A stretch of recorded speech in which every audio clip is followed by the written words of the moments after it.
distributeur réparateur agréé Mercedes-Benz, partenaire de LMTV aux 24 heures 2009. Vivez la course avec la région des Pays de la Loire.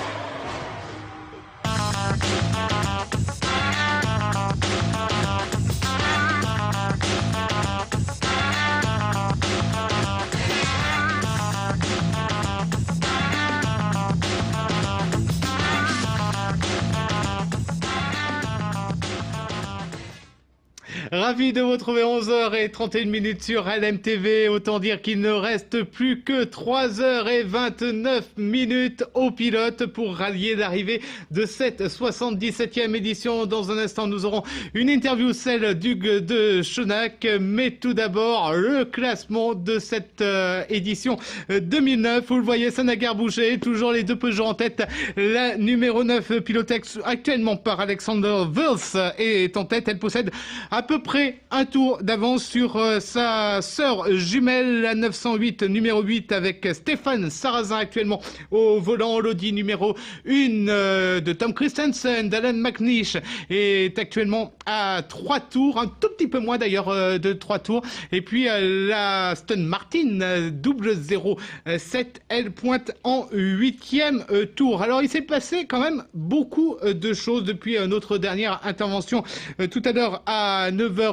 Tout d'abord, il y a eu une 6e intervention pour le safety car. C'est Harold Prima qui a perdu le contrôle de sa Lola Aston Martin 009. Cela s'est passé à l'approche du virage Porsche. La sortie de piste a été assez violente. Le pilote suisse a néanmoins réussi à s'extirper du cockpit de la voiture. Malheureusement, eh bien, cette voiture a été la 16e voiture à abandonner depuis le coup d'envoi de cette édition. Il y a eu des changements de capot également sur les deux Peugeot de tête, la 9 et la 8. Elles sont passées à leur stand donc tour à tour pour changer les capots. Il faut dire que les commissaires de piste avaient signalé la détérioration excessive des grilles et ont exigé donc leur remplacement. Ça n'a rien changé au classement, on l'a vu. Le sort, lui, s'acharne toujours sur l'Audi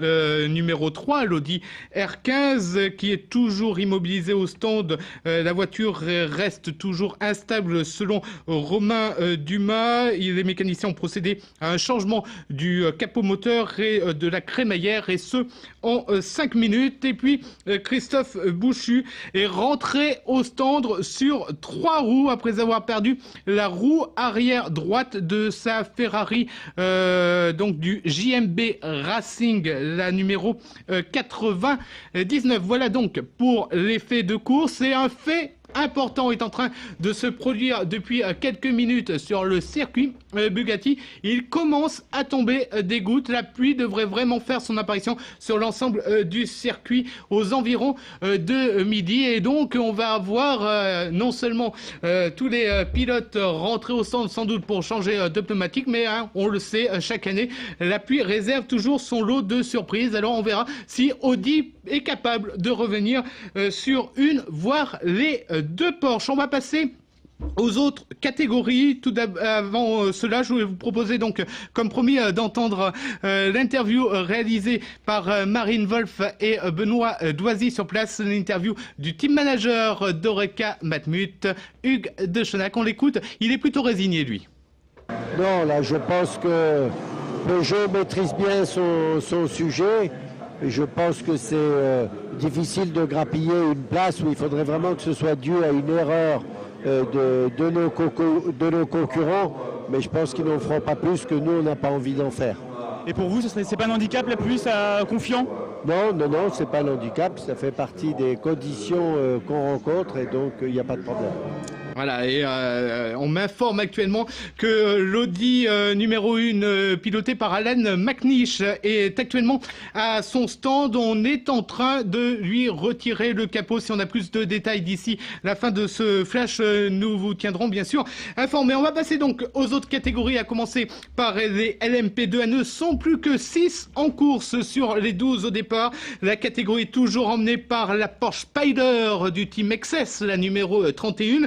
Elle est en tête de sa catégorie quasiment depuis le départ, depuis la deuxième heure pour être précis, et possède 3 tours d'avance sur l'autre Spider, celle du Navy Team Go, la numéro 5. La Lola Jet numéro 33 est toujours 3e avec désormais 13 tours de retard. À noter dans cette catégorie l'abandon de la numéro 25, la Lola Mazda. On passe à la catégorie des LM GT1.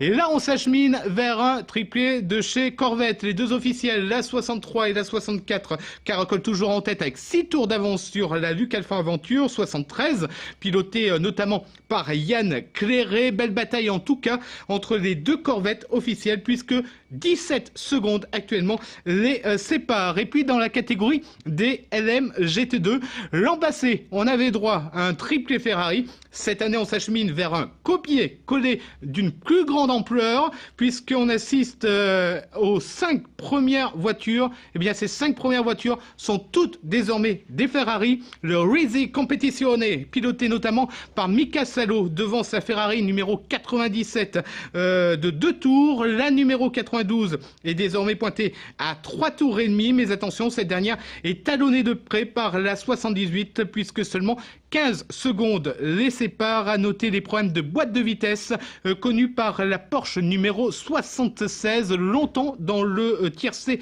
de tête de la catégorie. L'équipe de Franck Rava procède actuellement au démontage de la boîte. Voilà donc ce qu'on pourrait dire actuellement sur la course. Mais la nuit, eh bien, ça a été aussi l'occasion pour de nombreux spectateurs d'aller faire un tour du côté de la fête foraine. Et nous, on a envoyé nos envoyés spéciaux Amélie Verhagen et Vincent Even y faire un tour. Regardez plutôt ces images. La folle ambiance sur les 24 heures du Mans, ce n'est pas que la course, c'est aussi la fête foraine avec les stands de tir, les machines à sous et sa grande roue. Sa présence depuis des années fait d'elle un lieu incontournable. C'est un tout, il faut la fête foraine, il faut l'ambiance, il faut tout. Il y a beaucoup d'anglais, il y a un peu d'allemand et le reste est français. Il y a une différence au niveau de l'ambiance quand même. Là, c'est vraiment l'ambiance des 24 heures du Mans, que sinon la fête foraine, c'est plus le concombre familial en fait. La fête foraine a toujours fait partie des 24 heures, hein, donc moi il y a 30 ans je venais aux 24 heures, c'était même un point fort. Frisson et bonne humeur garantie, ainsi se résume l'ambiance des 24 heures du Mans. Voilà, pour terminer, je vous rappelle les informations principales de ce flash qui nous sont parvenues. Tout d'abord, la pluie qui commence à faire son apparition sur le circuit Bugatti alors qu'il reste encore 3h23 de course. Les deux Peugeot sont toujours en tête. La 9 qui précède la 8, pilotée actuellement par Stéphane Sarrazin. L'Audi numéro 1 était pointée à 3 tours, mais elle est toujours actuellement à son stand. C'est Alan McNish qui a piloté cette Audi. Et on est en train de retirer le capot. Plus de détails dans notre prochain flash. Ce sera tout à l'heure à 13h30. Je vous laisse en compagnie de Julien Sénéchal pour Si on sortait.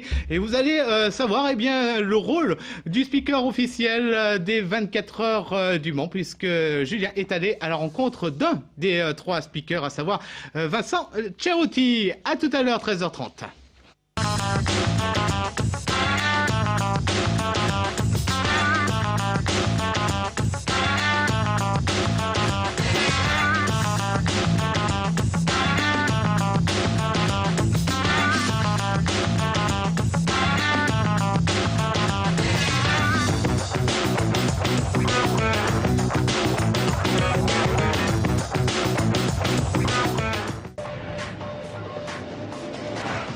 Vivez la course avec la région des Pays de la Loire.